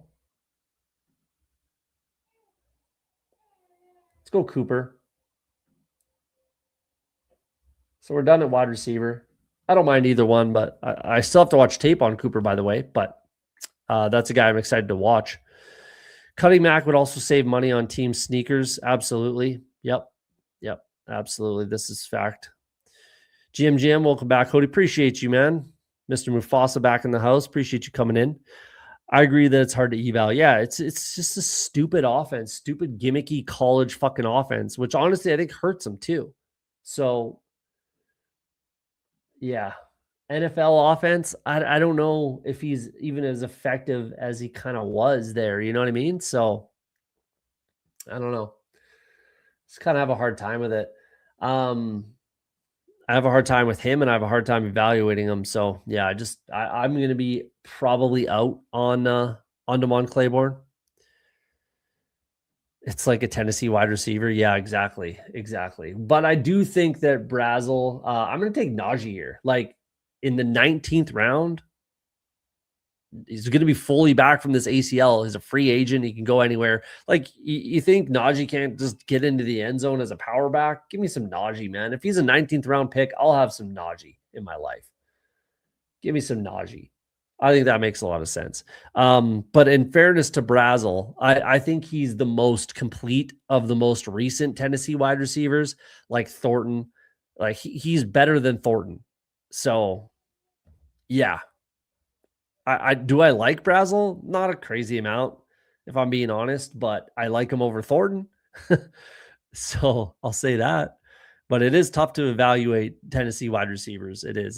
It's similar. I agree with that. Najee and Braylon are so value. I agree with this 100%. Braylon's one of my highest exposed running backs so far right now. I love me some Braylon Allen. And Najee's just a huge value. Like, how do we not take some Najee here, guys? Like, he's only 27 years old. Yeah, he's probably going to sign another 1-year deal. But let's say he goes to a team like Denver, which makes so much sense. Go to Denver, help them get back to the Super Bowl. He's completely different than RJ Harvey or any other running back on that roster, right? So get your goal line back. He can also catch passes. Give me some Najee to Denver. Like that's kind of what I think makes an exceptional amount of sense. But yeah, I agree with this statement 100%. Najee to sign with Pittsburgh Pirates as their mascot. Yeah. Fingers crossed. Fingers crossed. That's my hope. Teams love size speeds combo. Brazel will go in the first 2 rounds. One team will talk themselves into drafting. The first 2 rounds would be super rich. Super, super, super, super rich for Brazel, man. I don't think so. Like even the Thornton went round 4, I believe, right? Which I think feels right for Brazel, right around 4 or 5. So I would be shocked if Chris Brazel II gets drafted in the first or second round in the NFL draft. Shocked. So he probably will. One more running back to close this sucker out. I was looking at, I love that the Quint Allen pick. I'm taking a little bit of Quint Allen myself. I like that. Excuse me. I like the blue click. I was thinking about taking Jaden Blue. Had a spike week at the end of the season, last game of the season, played well. I'm thinking about getting a little bit of Jaden Blue here or there. But one of my favorite clicks down here, and I'm going to have probably more than most, that's for sure, is Jordan James. Isaac Garendo ain't it. We kind of know that. And I don't know if he's even on this team next year. Brian Robinson Jr. is a free agent, and we've been talking a bunch about CMC's potential fragility this season. Jordan James stayed on this roster all year. He got some run on special teams at the end of the season. I don't think he fumbled once in college, or it was like literally once. So, yeah, a running back in San Francisco that hopefully makes this team. Give me some Jordan James at the end in the 20th round. Taking a little bit of that. 2792. I love that structure. And we'll go through some teams in a second here. Mel Kiper's first mock. Brazel was a first round pick. Mel Kiper's not the brightest crown in the shed, but yeah, I just would be shocked personally. Every mock draft I've seen has him in the first 2 rounds. I wouldn't be drafting Chris Brazel in the first round. 3rd round, you could probably talk me into it. 3rd round, yeah, you could talk me into Chris Brazel, but I would not personally take him in the first 2 rounds. That's just me. I'm glad you didn't say Estime. I thought you were going to say Estime. I don't know. You never know. You never know with Audric Estime. Maybe he goes back to the Broncos, We'll see where he goes, if he's, it's going to be tough to draft him in the big board if he's still on the Saints and there's still Devin Neal. It's just tough with Devin Neal because Devin Neal's just better than Estime at a lot, pretty much everything. No, it's Jordan James at the end of drafts here. And then Najee, Jordan James. I like those two at the end of drafts. So again, it's not rookies. Like I'm not drafting any rookies at the end of the drafts here. As far as running backs, I'm drafting LaQuint Allen. I'm drafting a little bit of DJ Giddens. I'm drafting Jordan James. I'm drafting Najee, Jaden Blue. I'm probably going to get a little bit of potentially Neal, right? Maybe some Brashard Smith, who I loved as a rookie, but just didn't get a fucking opportunity with the Chiefs. Will he get that this year? Maybe. So I might get a little bit of Brashard Smith. Ray Davis is a quality handcuff, even some Caleb Johnson. So yeah, that's kind of what I'm doing at the end of drafts, where in previous years, I would be almost exclusively drafting rookies, especially running backs, wide receivers, obviously. It's second, third year veteran running backs that I'm looking at. And then, rookie wide receivers are fine down here for sure, because I think there's some quality depth down there. But for the running backs, it's these second, third year guys and the vets is kind of what I'm looking at. Casey had zero faith in Brashard Smith to block. Yeah, I get that, but it's not like Jet McKinnon was, standing up linebackers and stuff like that. So I just expected that Jerick McKinnon role, but it just didn't materialize. Let's go through everybody else's team. We'll go through mine when we get there, but we'll go through everyone else. Mine last. Let's talk about it. Josh Allen, Matt Stafford. I like stopping at 2. That's fun. When you have Josh Allen, you can easily stop at 2, especially when it's someone like Matt Stafford. That works. Ramondre, Jalen Warren, Tony Pollard, Kenny G, Woody Marks, Alvin Kamara, and Brian Robinson Jr. I don't know if Brian Robinson is necessary on this team. We'll see what happens with Kamara. That's everybody's interested in what happens with Alvin Kamara. The Saints are the type of team that will just allow him to decide what he wants to do, which is a poor way to run an NFL franchise or any franchise for that matter, but that's what they do. They're very loyal. I don't understand it. So we'll see what happens with Kamara, whether he's on the Saints or if he gets moved. If he's on the Saints, that's actually a good thing for him and for his fantasy value. Makes this pick very juicy at 169. If he stays healthy, which, there's no reason to think he kind of won't, especially at this price tag. Like if he's there and they don't draft Jeremiah Love, Kamara's a huge discount. I don't like Woody Marks. I think he could very easily be replaced in either the free agency or the draft, but more likely free agency. Let's say Tyler Algier goes to Houston. Bye-bye Woody Marks. Kenny Gainwell, I'm another guy that I'm not sold on. I think he was a product of not only the system, but also Aaron Rodgers. Is he going to get that again? I don't know. If Aaron Rodgers stays with Pittsburgh, and then Kenny G probably will as well, and he will have this value, I think. But if he goes somewhere else, that's a lot more of a question mark for me on his fantasy value. I find Kenny Gainwell to be a tough click at this price tag. I really do. But we'll see. I could be completely wrong on that. Again, especially if he stays in Pittsburgh with Aaron Rodgers, with Mike McCarthy, then Kenny G will be on the field. But I don't mind stacking it up with Warren. So that's a smart way to do it if you're going to do it. But it's a kind of a hefty price tag. Tony Pollard, I like. He's going to be on this team. I'm fine with that. I need to get a little bit more Tony Pollard. I thought it was possible he'd be off this roster, but he won't be. Ramondre will be there in a similar role. I don't mind this room, though. I don't mind this room. It works. I'm not sure you even need Brian Robinson. It's strong enough, I think, with the top 6, but that's okay. Puka, Pickens, Watson, Waddle, great pick. Brought him up. I'm all right with that. It's probably where he should be. Judy, Jalen McMillan, Rashad Bateman. I'm not clicking Bateman. I've had enough of the Bateman experience. I'm not drafting Bateman. I'm not drafting Cooper Kupp. I just give me upside. Like if you're telling me you need for some reason like a 600-yard 4-touchdown floor, okay, I could be talked into Bateman or Kupp.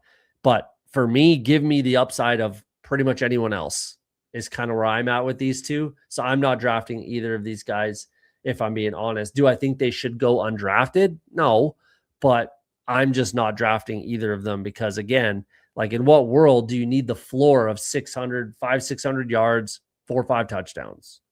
At this stage of the game in the big board, I'm not drafting them. Best Ball Mania season rolls around, maybe there's some reason to draft them. Similar to Jerry Jeudy, that price tag is a little too much for me. Again, 1 year, one pop-up year for Jerry Jeudy, and then he's back to who he's always been for his entire career, which is actually pretty lengthy at this point of his, of the game. I'm not a big Jeudy guy personally. I like this top 4. I'm fine with that. I like Jalen McMillan. Not a big Jeudy guy, and I'm not drafting these two personally, but doesn't make me right. Dalton Schultz, Terrence Ferguson, and Kelsey. Yeah, I'm all right with that. Huge discount on Ferguson, so that's fine. Kelsey may or may not be back. Yeah. He's a huge discount if he's back. If he's not, then obviously it's a 0. It's a fine click. I'm all right with that. I'm all right with that room. It's a fine team. Let's do Chaz Michael Michelson. We got CBK 3692. Caleb Williams, Tyler Shuck, and Bryce Young. I'm fine with that room. Don't mind that at all. That'll work for 3. James Cook, Travis Etienne, free agent. Bill Merritt, I think is a fine click. I actually don't. I don't know. I'm on the fence with Bill this year. I'm on the fence right now with Bill. He could absolutely be replaced. Absolutely. Was not very efficient. He had some big pop-off, like spike plays, some highlight reel type plays. I'm not 100% sold one way or the other. I'm not going to say it's a bad pick. I'm not going to start going out and drafting him. If he falls to me right at or around or a little past, hopefully ADP, I might take a little bit of Bill. But I'm just telling you my opinion. I'm on the fence right now on Bill. Vidal, yeah, sure. Braylon, I like a lot. Dylan Sampson, I'm fine with that. The room works. The room works for me. Justin Jefferson, I think, is a great click where he's going. Terry McLaurin, a little bit of a team bet on the Commanders. DJ Moore may or may not be on this team, but right now he stacks up with Caleb. Jalen Coker stacks. Vele stacks. Golden, I think, is a fine click this year. I like Trey Harris. Coleman's fine. He's going to be on this team. He's going to be on the Buffalo Bills. So that's a fine click. Malachi Fields, I need to watch tape, but he just cracked Daniel Jeremiah's top 50, so I don't mind that click.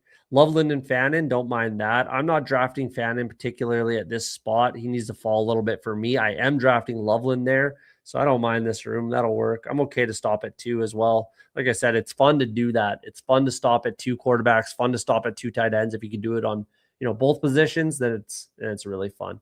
Let's do Little Miss Brady. We got Pay the Rake, Little Miss Brady in the house. Let's check the chat quick.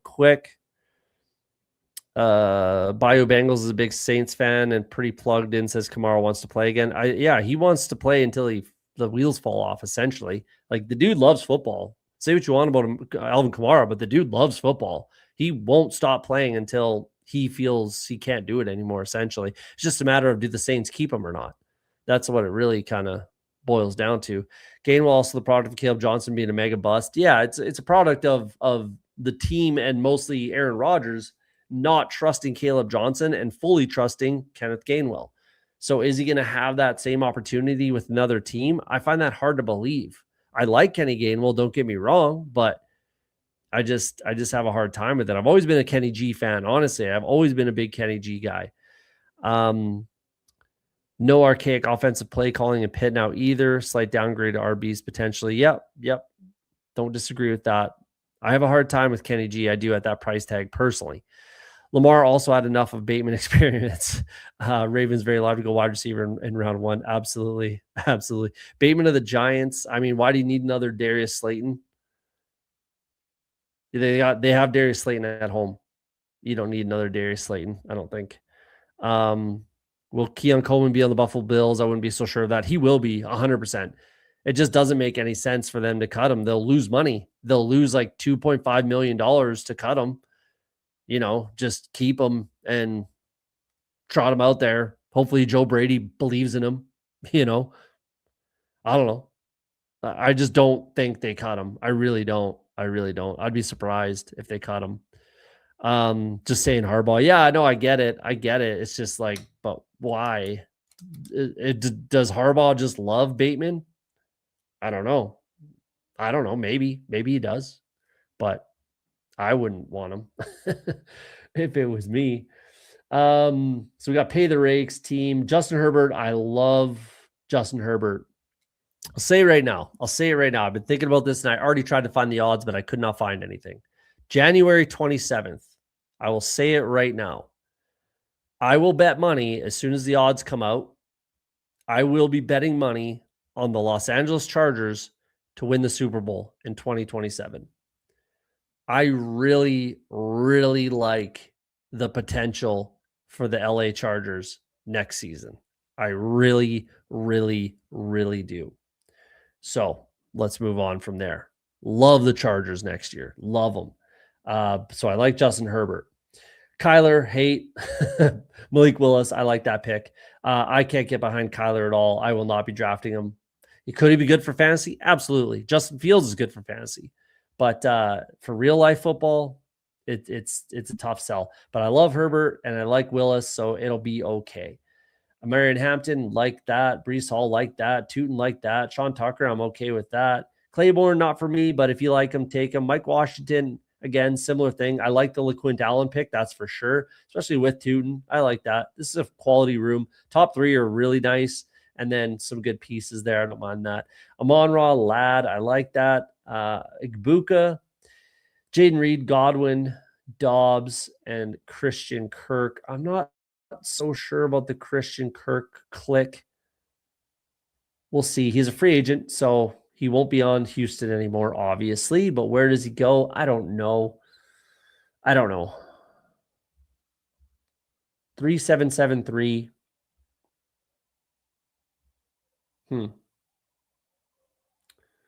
Interesting.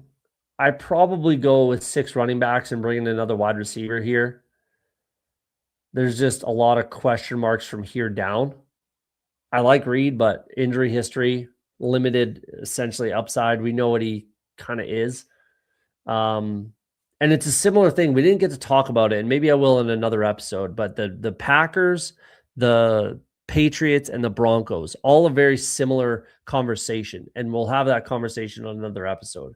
Godwin will be on the Bucks, and that's a fine click. Dobbs, free agent, could be a candidate to go to the Buffalo Bills. They need a receiver like that. They need a Dobbs. They need like a Boston, a Denzel Boston, a Dobbs, who else is a free agent? I don't know.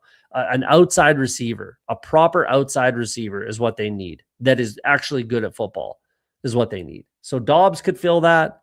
Denzel Boston could fill that. Maybe like an Eric McAllister could fill that. I did just comp somebody to Dobbs the other day, and that was Elijah Surratt. Elijah Surratt could be that type of player, but that's what the Buffalo Bills need. Tucker Kraft, Dallas Goedert, and Njoku, 2 free agent tight ends. I don't mind that, and Tucker Kraft is quality. A lot of Green Bay with not the Green Bay quarterback, because Malik Willis won't be the Green Bay quarterback, obviously. Betting on the offense,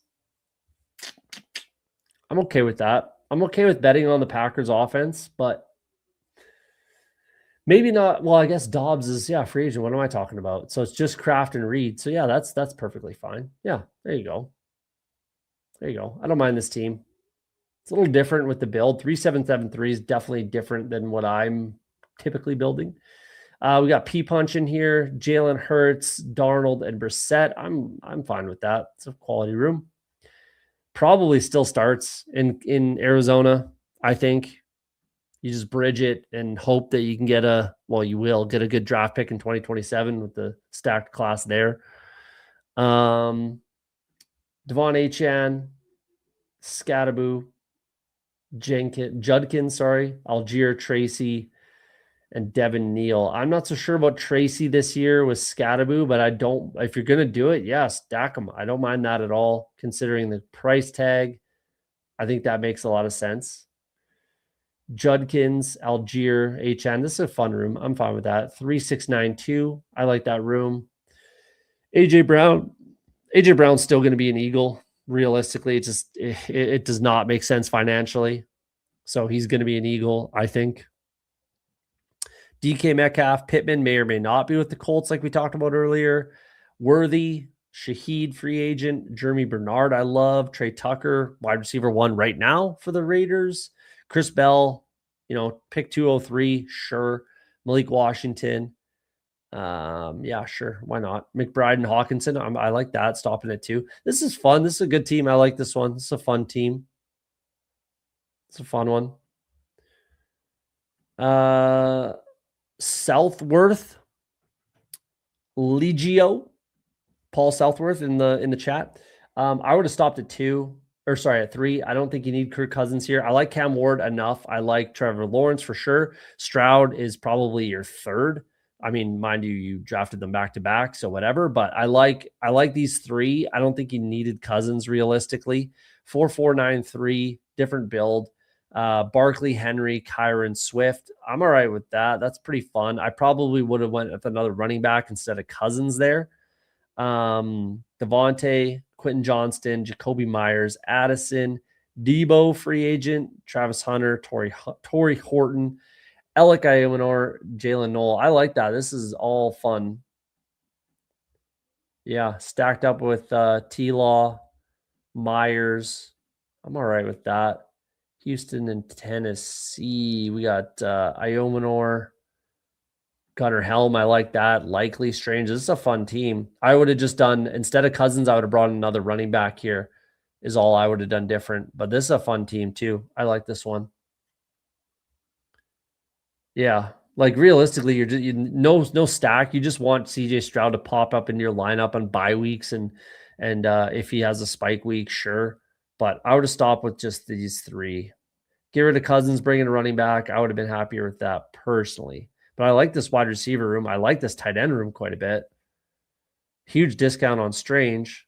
Likely to get a discount. I'm pulling likely up the board, so that's nice. Gunnar Helm's a quality 3. I like that one. That's a fun team. And we'll go to the chat, and then we'll go to my team. Who aims in on the Chargers Super Bowl 2? There you go. Great minds think alike. They could trade Keon for a 7th or something. Yeah, after the one publicly bashing Keon, he's not a lock to be on. He's not a lock. Don't get me wrong. It's just like I'd be surprised. Like you drafted him in the 2nd round, man. Like you drafted him in the 2nd round. He has shown some flashes. He's still. It just would cost them too much. I feel like to trade him. Like I don't know. Don't get me wrong. I agree. He's not a lock to be on the Bills roster, but I think he will be. And we'll kind of see how it works out. I took Kyler in the 1st round of my Call of Duty Best Ball draft. There you go. That's a quality pick, man. Quality pick. Where did Jamar go? What do you mean? Where did Jamar Chase go? I drafted him 1st or 4th overall, whatever it was. Bills will be whiffing on brief free agent wide receivers. They may bring someone in for depth, but I wouldn't expect big production. I wouldn't either, and I don't fully expect them to bring in a wide receiver in free agency. They might draft a wide receiver, but I do not expect them to bring one in free agency because the ones they brought in are terrible. Josh Palmer, that contract is abysmal. Just remember, nearly half 1st-round picks went in the top 20 visit team that drafted them. Track those top 20s. You know me. Watch the mock draft episode. I talk about the visits frequently. Cousins to Minnesota's team, maybe, yeah, maybe with the Addison and no, just Addison. I thought Hawkinson was on someone. Maybe. I actually think that Stefanski, who's had experience with Kirk Cousins, is going to say, listen, I've had nothing but influx and turnover and injuries and bullshit at quarterback for the last however many years in Cleveland. I know I can win with Kirk Cousins. I know Kirk Cousins can run my offense. I think that Kirk Cousins stays with Atlanta, at least this season. They restructured his contract to move some things around for this coming season. So I think Stefanski says, I can win football games with Kirk Cousins, and he keeps him around.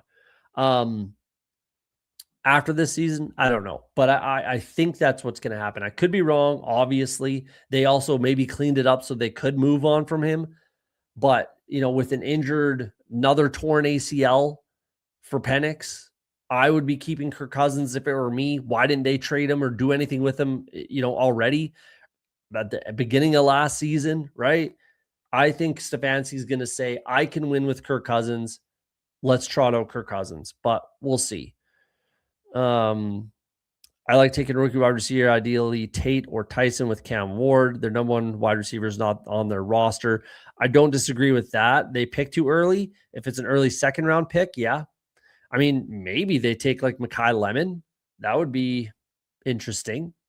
I mean, or Tyson or Tate. Yeah, I mean, that's fair. I would trade down maybe. I haven't dug into the draft enough yet to kind of have that conversation with myself, but I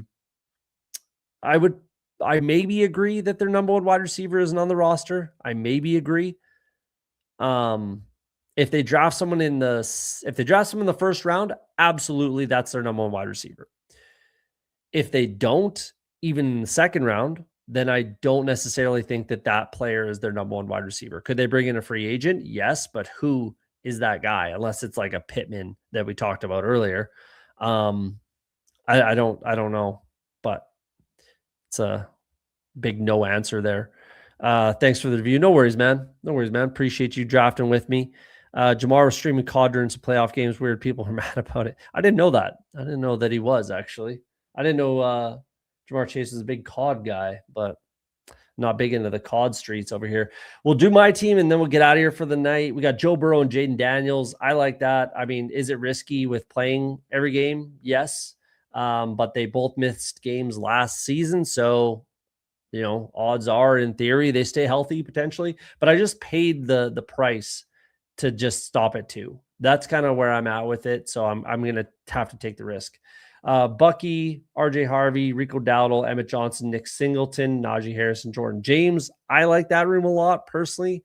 Being able to have 7 is fun. 2 rookies that I really like. Dowdle, free agent. RJ Harvey going into his second season. Bucky with the new OC. Najee coming back. Again, free agent. Jordan James. I like that. I think that's fun. Jamar Chase, Mekhi Lemon, Denzel Boston, Juwan Jennings, Adonai Mitchell, Chimere DK, Kyle Williams, Zachariah Branch, and Omar Cooper. Good mix of first, second-year guys, rookies, second, third-year guys. Jamar Chase is my stud. Juwan Jennings is a free agent. I like that. I think it's fun. I think it can work, especially when I have 9. I think it can work for sure. Brock Bowers and Mark Andrews. I like my team a lot. I think that it's very, very live to be one of 3 teams that advance. And it's a fun squad. That's for sure. What are the odds Kyler starting for the Cardinals week 1? I think it's truly a coin flip. I kind of do too. Like, I know everybody's sold that he won't be there, like financially. Plus, what's the difference? Like, it's either Brissett and Kyler or Brissett and blank, right? So either way, like, I think their quarterback of the future is in next year's draft. So I don't know if you just eat the contract now and he's just like dead to you. It depends on the coach that comes in, right? Like, that's a huge differentiator on this one. I agree. I think it's more of a coin flip than people think. I think people are thinking it's like 80% he's gone, 20% he's on the Cardinals. I think it's a lot closer. I agree with this. I think it's a lot closer to being a coin flip. It doesn't necessarily make sense financially.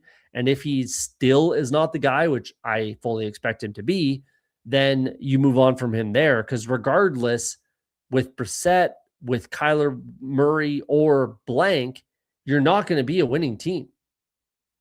And I think that they know that. Like, Monty Awesomefort's not a bad GM, actually, considering, he did that deal for Kyler, but he was forced into it. I don't know. We'll see. I'm not, like, I am drafting some Cardinals, but I'm trying to not overdraft them, that's for sure, because Kyler could still be there. And I hate Kyler Murray as a starting quarterback. I don't know him as a person. I hate him as a starting quarterback in the NFL.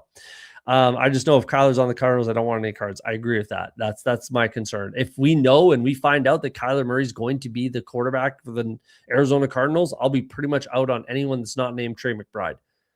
So there you go. That's it.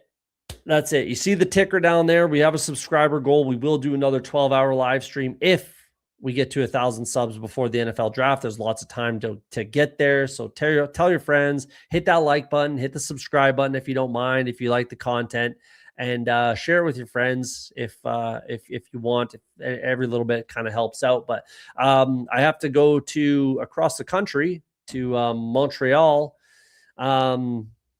tomorrow. So we won't be streaming for a couple days. We'll be back on Friday night. Friday night, we'll be ripping a stream. We'll be drafting again. So appreciate you guys popping out. Like I always say on Off the Schneid, if you're afraid to be wrong, you'll never be right. Hopefully tonight we're right. We win the big board. We'll see you guys next time.